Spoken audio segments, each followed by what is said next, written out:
এটা ভিডিও করে কোন ইঞ্জিনিয়ার চেক দিছে, আমি ভিডিও করে রাখলাম, আমি ইয়ারে দেখাবো। এখন এটা কি এগুলো কি হবে কোন? আসসালামু আলাইকুম, আমি ইঞ্জিনিয়ার সৈয়দ মোহাম্মদ মোফাজ্জল। আশা করি আপনারা সকলেই ভালো আছেন।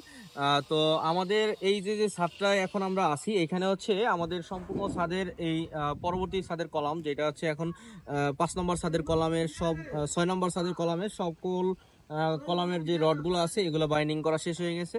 তো এইখানে আমার একটা বিষয় হচ্ছে, এখানে হচ্ছে বেশ কিছুদিন আগে আমাদের একজন ঠিকাদার ছিল, এখানে কাজ করতো। তো ওর বিষয়ে আমাদের বেশ কিছু কমপ্লেইন ছিল। এই কমপ্লেইনগুলো হচ্ছে আপনাদেরকে আমি ভিডিওর মাধ্যমে দেখিয়েছি, এবং কোন কোন জায়গায় ভুলগুলো করে এই বিষয়গুলো আপনাদেরকে দেখিয়েছি। তো এখন এই যে এখন যে প্রবলেমটা হয়েছে সেটা হচ্ছে, এই ঠিকাদার আমাদের এখান থেকে বেশ কিছু টাকা নিয়ে গেছে, এবং হচ্ছে সে তাকে বিশ্বাস করে আমরা অ্যাডভান্স টাকা দিয়েছি, এবং হচ্ছে সে কাজের অতিরিক্ত পরিমাণ টাকা নিয়েছে, এবং এইদিকে আমাদের এদিকে কিছু দোকানে টোকানে সে কিছু বাকি রেখে গেছে। তো এই সকল মানে প্রবলেমগুলো সৃষ্টি করে সে হচ্ছে আমাদের এখান থেকে পালিয়ে চলে গেছে।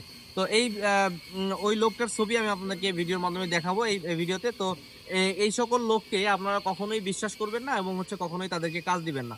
এবং এই লোকটা যে ক্ষতি করে গেছে সেটা হচ্ছে আমাদের কনস্ট্রাকশনের ক্ষেত্রে আমাদের স্ট্রাকচারে বেশ কিছু প্রবলেম সৃষ্টি করে দিয়ে গেছে, যেটা আমরা এখন সমাধান করে কাজ করার চেষ্টা করছি, সমাধান করে কাজ এগিয়ে নিয়ে যাচ্ছি। কিন্তু এই ধরনের ঠিকাদার আপনারা কখনোই আপনাদের কাজের ক্ষেত্রে নিয়োগ দিবেন না, যেটা করলে যে কাজটা করলে আপনার ভবন থাকবে ঝুঁকির মধ্যে। যেমন হচ্ছে আমাদের বেশ কিছু ক্ষতি করেছে, যেটা হচ্ছে আমি ওইখানে সাথে সাথে ধরে এটা সমাধান করেছি। যেমন কলামের টাইরিং গুলো না বেঁধে কলামগুলো ঢালাই দিয়ে ফেলতেছিল, ওই বিষয়গুলো আমি দেখছেন যে বোর্ড খুলে আবার নতুন করে কলাম বাধাই করে তারপর হচ্ছে আমরা ঢালাই দিয়েছি।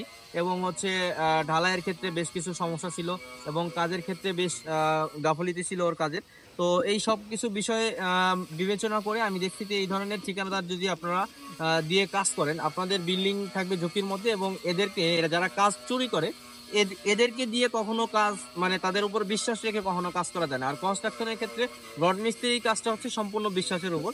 তারা যদি কোনো দিক থেকে চুরি করে, এটা অ্যাকুরেট ভাবে ধরা অনেক কঠিন, এবং ভেরি ডিফিকাল্ট এটা ধরা। তো এই বিষয়গুলো হচ্ছে আমাদের জেনে এই সকল লোক যারা ঠিকাদার আছে এদের সম্পর্কে আগে জেনে তারপরে কাজ করতে হবে, কাজ দিতে হবে। তো এখন হচ্ছে আমাদের যে ঠিকাদার কাজ করছে ওরা খুব ভালো কাজ করতেছে এখানে, আমি দেখছি যে। এবং এখানে সবগুলো কলাম দেখেন একসাথে সকল কলাম কিন্তু বাঁধা শেষ হয়ে গেছে, এবং নিয়ম অনুযায়ী সকলগুলো কলাম বাঁধা শেষ হয়েছে। এবং এখানে প্রত্যেকটা বোর্ড সুন্দর করে ঘষে এবং তেল দিয়ে এরা কাজ করছে। যদিও একটু ওদের মানে টাইম অতিরিক্ত লাগে, লেবার অতিরিক্ত লাগে। এই কাজগুলো হচ্ছে এর আগের যে ঠিকাদার ছিল উনি এই সকল কাজের ক্ষেত্রে তার গাফিলতি ছিল। তো আমি এই ঠিকাদারের ছবি আপনাদের কাছে দিয়ে দিব। আপনারা এই ধরনের ঠিকাদার দিয়ে কাজ করবেন না কখনো, কারণ হচ্ছে এই শুধু আমাদের কনস্ট্রাকশনের ক্ষেত্রেই ক্ষতি করেনি, সে ফাইন্যান্সিয়ালি আমাদের কাছ থেকে বেশ কিছু টাকা নিয়ে, আমাদের ম্যানেজারের কাছ থেকে টাকা নিয়ে গেছে, আশেপাশের দোকানে বেশ কিছু টাকা বাকি রেখে গেছে, যেগুলোর মানে সাফার আমাদেরকে করতে হচ্ছে। তো এই ধরনের লোককে কাজ দেওয়ার আগে আপনারা অবশ্যই জেনে বুঝে কাজ দিবেন, এবং এই লোককে আপনারা চিনে রাখুন, এবং একে কাজ দেওয়া থেকে বিরত থাকুন। আর এরা যেন ভবিষ্যতে কোনো জায়গায় যে এই ধরনের ক্ষতি করতে না পারে, এই ধরনের বড় ধরনের কোনো কনস্ট্রাকশনের কাজে এরা যেন যে কোনো প্রকার ক্ষতি করতে না পারে, এবং মানুষের টাকা যেন মেরে না খায়। তো এই বিষয়গুলো আপনারা সতর্কতার সাথে দেখবেন, এবং আপনারা এই সকল লোককে কাজ দেওয়ার ক্ষেত্রে সতর্ক থাকবেন। তো আমাদের সাথে এতক্ষণ থাকার জন্য অসংখ্য ধন্যবাদ। আসসালামু আলাইকুম।